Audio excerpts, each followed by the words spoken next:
రాష్ట్రంలో కూటమి ప్రభుత్వం వచ్చి సంవత్సర కాలం అవుతా ఉన్నది. రేపు 12వ తారీఖు ఆయన ప్రమాణ స్వీకారం చేసి సంవత్సరం అవుతున్న నేపథ్యంలో రాష్ట్రంలో చంద్రబాబు నాయుడు గారు అధికారంలోకి రావడం కోసం చాలా వాగ్దానాలు చేశారు. అందులో ప్రధానంగా 6 సంక్షేమ పథకాల పేరుతో 6 పాయింట్ ఫార్ములా అని చెప్పేసి చాలా గట్టిగా ప్రకటించారు. కానీ ఆచరణలోకి వచ్చినప్పటికీ వాటిని ఒక్కొక్కదాన్ని పరిశీలన చేస్తే ఏ ఒక్కటి కూడా కంప్లీట్గా పూర్తయినటువంటిది, వారిచ్చిన వాగ్దానం నెరవేరినటువంటి దాఖలాలు లేవు. ఒక్క పెన్షన్ స్కీము తప్ప మరొకటి ఎక్కడ కూడా అమలు కాలేదు. అందులో ప్రధానంగా ఈరోజు రైతాంగానికి సంబంధించి సాగు సాయం కింద అన్నదాత సుఖీభవ అని గొప్ప పేరైతే పెట్టారు. కానీ సుఖీభవ అన్నాడు, ఇంతవరకు రైతులకు ఖరీఫ్ సీజన్ పోయింది, రబీ సీజన్ పోయింది, మళ్ళీ కొత్త సీజన్ కూడా ఇప్పుడు ప్రారంభమైంది తప్ప ₹1 కూడా 20,000 రూపాయలు డబ్బులు లేదు. అమ్మకు వందనం అని చెప్పినాడు. అమ్మకు వందనం అని చెప్పేసి నీకు 20,000, నీకు 20,000, నీకు 20,000 అని చెప్పి పాట పాడాడు. కానీ ఇంతవరకు 2వ విద్యా సంవత్సరం ఆల్రెడీ ఇప్పటికే ప్రారంభమైనటువంటి సందర్భం. కానీ దానికి సంబంధించినటువంటి అమ్మఒడి కూడా ఏమాత్రం కూడా రానటువంటిది.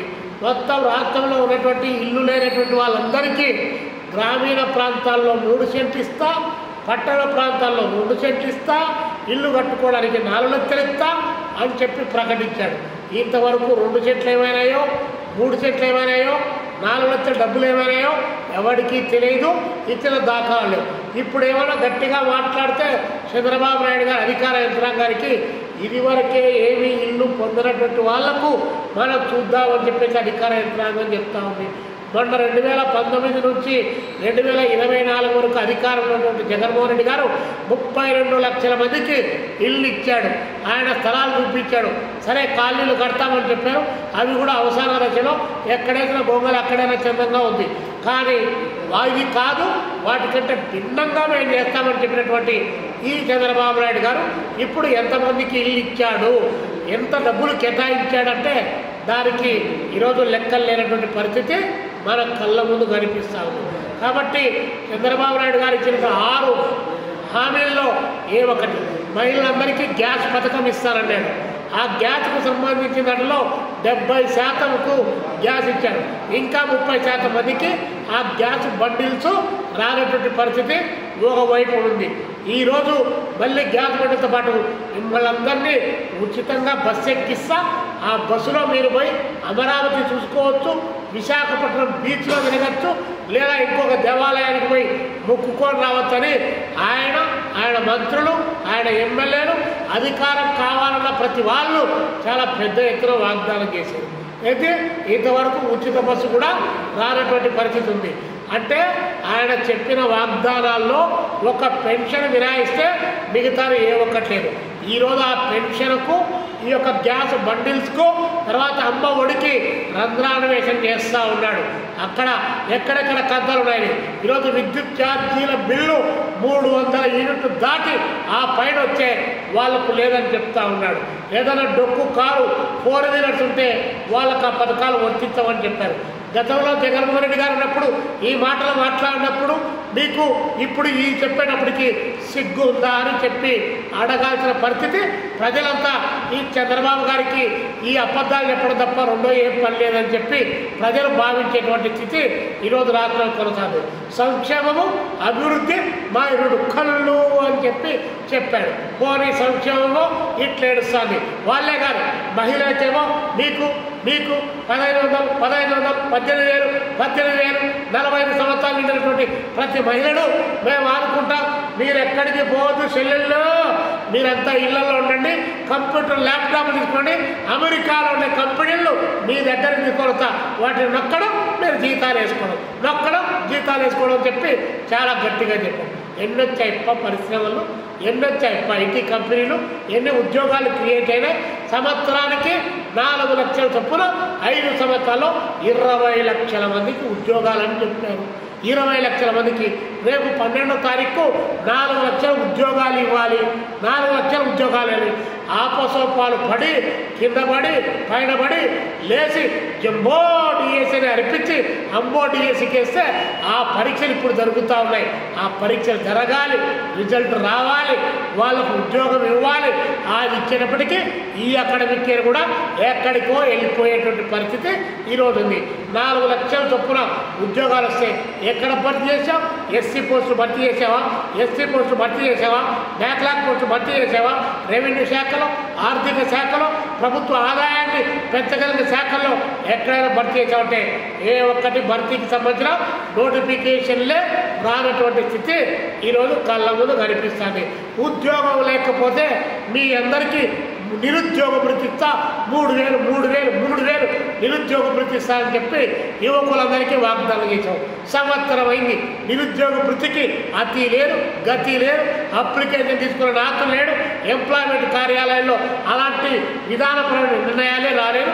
రాష్ట్రంలో దాదాపు గ్రామీణ ప్రాంతాల్లో, అర్బన్ ప్రాంతాల్లో, పట్టణ ప్రాంతాల్లో 18 సంవత్సరాల వయసు నుంచి 50 సంవత్సరాల లోపు వయసు వాళ్ళు 1,85,00,000 మందికి ఉద్యోగం అన్నా ఇవ్వండి, ఉపాధి అన్నా కల్పించండి, లేదంటే నిరుద్యోగ భృతి అన్నా ఇవ్వండి, లేదంటే మీరు చెప్పినటువంటి సంపద సృష్టిస్తా అన్నారు. కాబట్టి ఆ పేరుతో ఏదైనా నిధులు ఇచ్చే సెల్ఫ్ ఫైనాన్స్డ్గా మేము పెట్టుకొని సెల్ఫ్ సస్టైనబుల్గా చిన్న కుటీర పరిచయం పెట్టుకున్నా అంటే దానికి సంబంధించినది కూడా లేదు.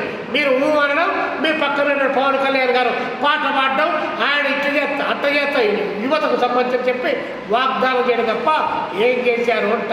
నమ్మించారు, నట్టేట ముంచారు.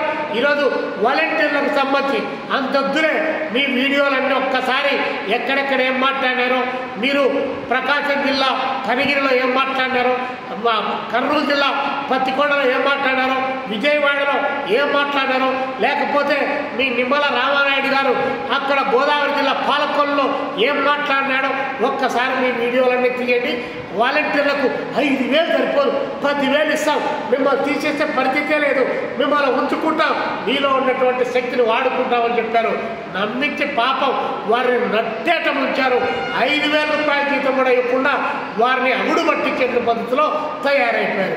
ఇంకా సంవత్సర కాలంలో మీరేంటి సంకల్పం గుద్దుకోవడానికి ఏం చేశారు? పోనీ సంక్షేమ ఏంటింది అనుకున్నాం, అభివృద్ధికి సంబంధించి మాట్లాడుతున్నారు. అభివృద్ధికి సంబంధించి ఈ సంవత్సర కాలంలో ఎన్ని కొత్త ప్రాజెక్టులు వచ్చాయి, ఎంతమందికి ఉపాధి క్రియేట్ చేశారు, ఎంతమంది ఉద్యోగాల్లో జాయిన్ అయ్యారు, వాళ్ళ యొక్క ఆదాయ వనరులు ఏంటి, లేదు ఏ పరిశ్రమలు మీరు శంకుస్థాపన చేశారు. ఉన్న ఉక్కు ఫ్యాక్టరీ పక్కన విశాఖపట్నంలో ఉంటే మా ప్రభుత్వం వచ్చారే దీన్ని బాగా నిలబెట్టదని చెప్పి మీరు పవన్ కళ్యాణ్ గారు పురంధరేశ్వరక్క చాలా గట్టిగా మాట్లాడారు. ఏంటి ఈరోజు ఆ విశాఖ స్టీల్ ప్లాంట్ను తెగనమ్మడానికి కావాల్సిన ప్రయత్నం చేశారు. అక్కడేమో లాభాలు తీసుకొని వచ్చినటువంటి దానికి, అక్కడేమో దేశానికి మంచి సేవ చేసి మొత్తం ఆక్సిజన్ ఉత్పత్తి చేసి మంచి స్టీల్ నంబర్ 1 స్టీల్ ఉత్పత్తి చేసినటువంటి విశాఖ స్టీల్ ప్లాంట్కేమో గనులు ఉండవు, దానికి డబ్బులు ఇయ్యరు, ఆ పరిశ్రమ నిలబెట్టరు. కానీ పక్కన అక్కడే విశాఖ జిల్లాలో అనకాపల్లిలో నక్కపల్లి దగ్గర మీరు ఇంకొక స్టీల్ ప్లాంట్ జిందాల్ కంపెనీకి 1,000 ఎకరాల డబ్బులు కేటాయించి సీఎం రమేష్ నాయుడు గారు మీరు దొంగలు చేరి ఊళ్ళు బతుకున్న చందాన మీరు అక్కడ ప్రైవేట్ రంగంలో ఉక్కు పరిశ్రమ తీసుకొని వచ్చారు. ఇక్కడేమో రాజశేఖర రెడ్డి గారు శంకుస్థాపన, జగన్మోహన్ రెడ్డి గారు శంకుస్థాపన, తర్వాత మీకే కంబాల దగ్గర శంకుస్థాపన కడప జిల్లాలో, రెండేమో మహానాడులో చాలా గట్టిగా చెప్తుంది. ఇప్పటికేమో 14 రోజులైంది, ఇంకా పనులే ప్రారంభం కాలే. మళ్ళీ శంకుస్థాపన చేస్తే సిగ్గుపోతారు. పనులు ప్రారంభిద్దాం. కడపలో స్టీల్ ప్లాంట్ అంటే కడపలో స్టీల్ ప్లాంట్ రాకపోయా, కడపలో స్టీల్ ప్లాంట్ పోని భారీ పరిశ్రమలు రాలే. నీటిపారుదల రంగానికి సంబంధించి అదన్నా ఉంటే భారతదేశం వ్యవసాయ రంగం పైన ఆధారపడి జీవిస్తూ ఉన్నారు. రాష్ట్రంలో వ్యవసాయ రంగం పైన ఎక్కువ ఆధారపడి జీవిస్తున్నారు. అదే మనకు ఆదాయ వనరుగా ఉన్నటువంటి పరిస్థితి. ఒకవైపున పారిశ్రామిక రంగం, మరొక వైపున వ్యవసాయ రంగం, రెండు అభివృద్ధి చెందాల్సినటువంటి సందర్భంలో వ్యవసాయ రంగం అభివృద్ధి జరగాలంటే నీటిపారుదల ప్రాజెక్టు పూర్తి కావాలి. నీచే శంకుస్థాపన జరిగింది. వెలుగొండ ప్రాజెక్టు 29 సంవత్సరాలైంది. ఏమైంది? నిన్న బడ్జెట్లో డబ్బులు ఏమన్నా కేటాయించారా? ఎన్ని విజ్ఞప్తులు, ఎన్ని ఆందోళనలు. ఆయన పాదయాత్ర చేసుకుంటా యువగలంలో పోతాంటే లోకేష్ బాబు గారు, నేను మన కూటమి ప్రభుత్వం అధికారంలోకి వచ్చిన తర్వాత నా మొట్టమొదటి ఎజెండా వెలుగొండ ప్రాజెక్ట్ అని చెప్పా. రాకపోయా, శ్రీశైలం ప్రాజెక్టుకు సంబంధించి ఏమి లేకపోయా, లందుకులు ఏర్పడి ఆ శ్రీశైలం ప్రాజెక్టుకే ఇబ్బంది కలిగేటువంటి పరిస్థితి కళ్ళ ముందు వేరి ఇంజనీర్లు చెప్తున్నారు. తుంగభద్ర డ్యాము ఎప్పుడు తగ్గిపోతుందో తెలియదు. 154 టీఎంసీలు వాటర్ ఉండేటువంటి దాన్ని 113 టీఎంసీలకు నిల్వ చేసేటువంటి పరిస్థితికి వచ్చింది. దాంట్లో పూడికి తీయకపోతుంది. అదేవిధంగా గాలేరు నగరి, అంద్రినీవ, తెలుగంగ ఏ ఒక్కటైనా ఇది రాయలసీమ ఉత్తరాంధ్రకు సంబంధించి ఉత్తరాంధ్ర సుజల స్రవంతి 40 సంవత్సరాలు బాబు జగ్జీవన్ రావు గారి పేరుతో పెట్టారు. వచ్చిందా? పైన పక్కనటువంటి ఒరిస్సాతో మనకు నీటి తగువులు ఉన్నాయి. ఇప్పుడు పైన ఒరిస్సాలో మీ గవర్నమెంట్ బీజేపీ ఉంది, ఢిల్లీలో మీ గవర్నమెంట్ బీజేపీ ఉంది, ఆంధ్రప్రదేశ్లో మీరు కూడా తెలుగుదేశమా పాడా మీరు కూడా బీజేపీ గవర్నమెంటే. మరి మీరు మాట్లాడుకొని అక్కడ ఉత్తరాంధ్ర ప్రజల యొక్క ఎతలు తీర్చడానికి ఏం ప్రయత్నం చేశారు? ఏమి చేయకుండా మళ్ళీ ప్రధానమంత్రి నరేంద్ర మోడీ గారు రాష్ట్రానికి వచ్చే ఆదాయ వనరులు పెరుగుతాయి, హామీలు వస్తాయి, దాని ద్వారా డబ్బులు వస్తాయి, ఈ రాష్ట్రం అభివృద్ధి జరుగుతుందని చెప్పి శిలకల పలుకులు పలికారు.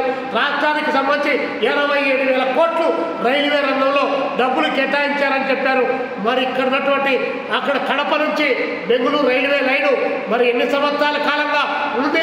మధ్యలో మీరు కూడా 5 సంవత్సరాలు ముఖ్యమంత్రిగా పనిచేశారు కదా, ఏమైపోయింది? మరి రైల్వే లైన్లు ఎక్కడైనా కూడా ప్రారంభం అవుతా ఉన్నాయా? మరి అది ఎక్కడ పక్కకు పోయింది? మరి రాష్ట్ర రాజధానికేమో కేంద్ర గవర్నమెంట్ హితోరికంగా సహాయం చేస్తుందని చెప్పి మీరు ప్రకటిస్తూ ఉన్నారు. సహాయం చేస్తాను గవర్నమెంట్ గ్రాంట్గా ఇచ్చిందా? గవర్నమెంట్ అప్పుగా ఇచ్చిందా? ఏషియన్ డెవలప్మెంట్ బ్యాంకు అప్పుగా ఇచ్చిందా? ప్రపంచ బ్యాంకు అప్పుగా ఇచ్చిందా? సాయంగా ఇచ్చిందా? మరి ఆ అప్పులకు వడ్డీ ఎవరు కట్టాలి? మళ్ళీ తిరిగి ప్రజలే కదా కట్టాల్సింది. ఆ వడ్డీలు కట్టడానికి మీరేం చేస్తారు? కరెంటు బిల్లులు పెంచుతారు, బస్ ఛార్జీలు పెంచుతారు, నిత్యావసర ధరలు పెంచుతారు, పెట్రోల్ ఛార్జీలు, డీజిల్ ఛార్జీలు, అన్ని రకాల ధరలు పెరిగి ప్రజలపైన శరాఘాతంగా మారేటువంటి పరిస్థితి ఒకవైపులో కొనసాగుతుంది.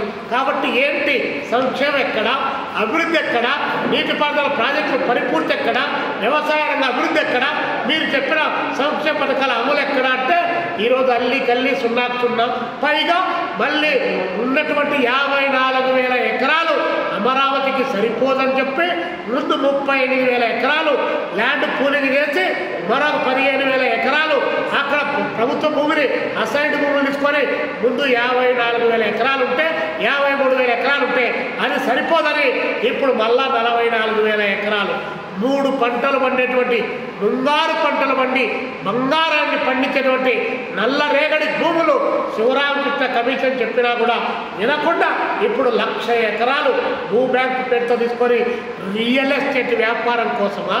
రైల్వే స్టేషన్కు 3,000 ఎకరాల పైచలకు డబ్బులు అవసరమా? 3,000 ఎకరాలకు డబ్బులు అవసరమా?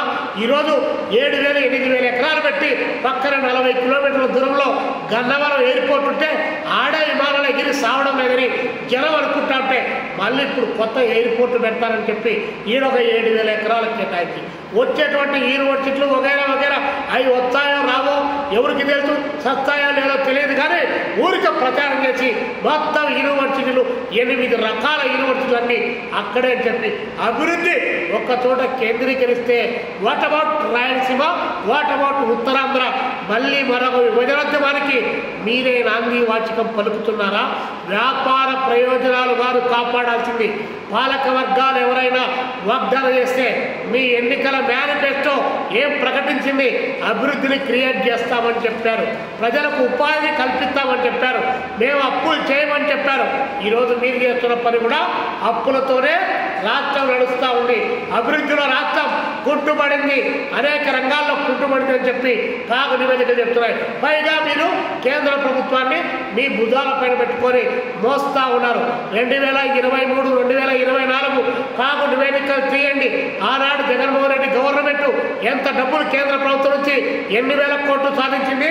24, 25లో మీరు ఎన్ని వేల కోట్ల రూపాయలు సాధించారో కేటగారికలుగా లెక్కలు ప్రకటించండి.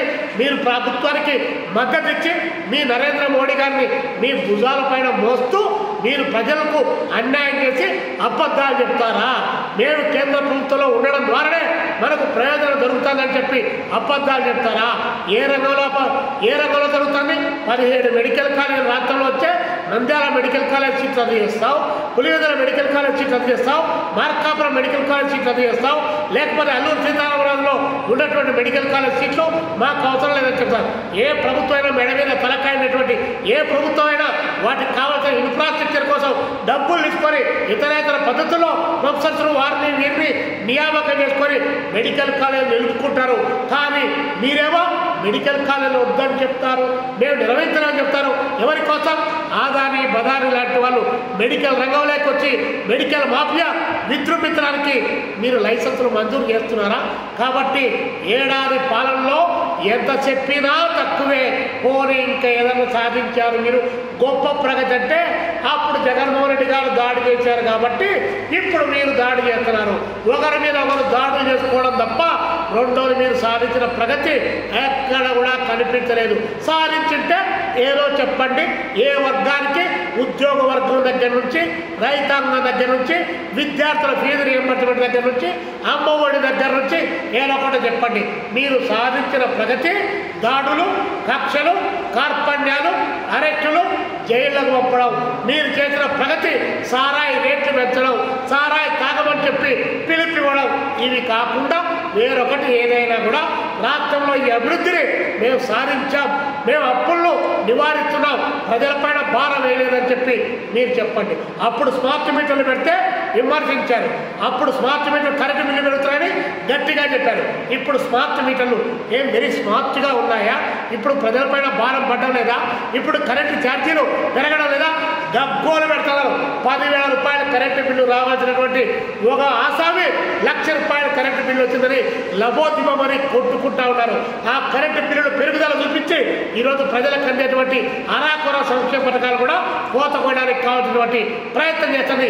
ఎన్టీ రామారావు గారు ఎన్నికల్లో అధికారం రావడం కోసం ఆనాడు దోవతీలు అదేవిధంగా బియ్యం కిలో బియ్యం ₹2 పథకం పెట్టి ప్రజలకు ఆ స్టోర్ బియ్యాన్ని అందిస్తే ఈరోజు పబ్లిక్ డిస్ట్రిబ్యూషన్లో నువ్వు దాన్ని తాకట్టు పెట్టి ప్రజలకు నగదు బదిలీ పథకాన్ని పెట్టి ఈరోజు దాన్ని కూడా రద్దు చేయడానికి కావాల్సినటువంటి ప్రయత్నం చేస్తున్నావు. కాబట్టి చంద్రబాబు నాయుడు గారి యొక్క సోత్కర్ష తప్ప అభివృద్ధి లేదు. పవన్ కళ్యాణ్ గారు జుట్టు దువ్వుకోవడం తప్ప ఏ రంగంలో కూడా అభివృద్ధిని సాధించినటువంటి పరిస్థితి లేకుండా పోతుంది. అవినీతిని అరికట్టారా? ల్యాండ్, శాండ్, వైన్, మైన్ ఏదైనా నివారించారా? అప్పుడు ఇప్పుడు అంతకుముందు సంచులు ఓపెన్ చేయడం, లోపలికి తోసేయడం, ఇదేనా ఏమనుందా? అందుకే ప్రజలకు అందరికీ విజ్ఞప్తి చేస్తున్నాం. పాలకులు కాదండి మారాల్సింది, పాలకులు గారు మారాల్సింది. వీరు పోతే వారు, వారు పోతే వీరు, వారు కాదు మారాల్సింది. పాలకులు అవలంబించేటువంటి ఆర్థిక రాజకీయ బాధ్యతాయుతమైన విధానాలు అవి మారాలి. ప్రజల జీవితాల్లో వెలుగు రావాలి. సొంత కాళ్ళ పైన బ్రతకడానికి కావాల్సినటువంటి ఉపాధిని, ఉద్యోగాన్ని క్రియేట్ చేయాలి. ఆర్థిక వనరులు సృష్టించాలి. ఆ సృష్టి ద్వారా ప్రజలు బతకాలి తప్ప నిరంతరాయంగా మీ పైన ఆధారపడి బ్రతికేటువంటి భిక్షగాళ్ళగా ప్రజల సొమ్మును మళ్ళీ మీరు ప్రజలకు పంచుతూ ఉన్నట్టు, మీరు దేవుళ్ళు అయినట్టు, మేమేమో అడుక్క తినేట్టు వాళ్ళు అయినట్టు మీ యొక్క పథకాలు, మీ ఆలోచనలు, మీ వాగ్దానాలు ఇలా కొనసాగడం ఏమాత్రం కూడా భావ్యం కాదని ప్రజలు ఇప్పటికైనా తెలుసుకోండి. కాబట్టి ప్రజలు ఇలాంటి పాలక వర్గాలకు బుద్ధి చెప్పమని చెప్పి మేము కోరుతా ఉన్నాం.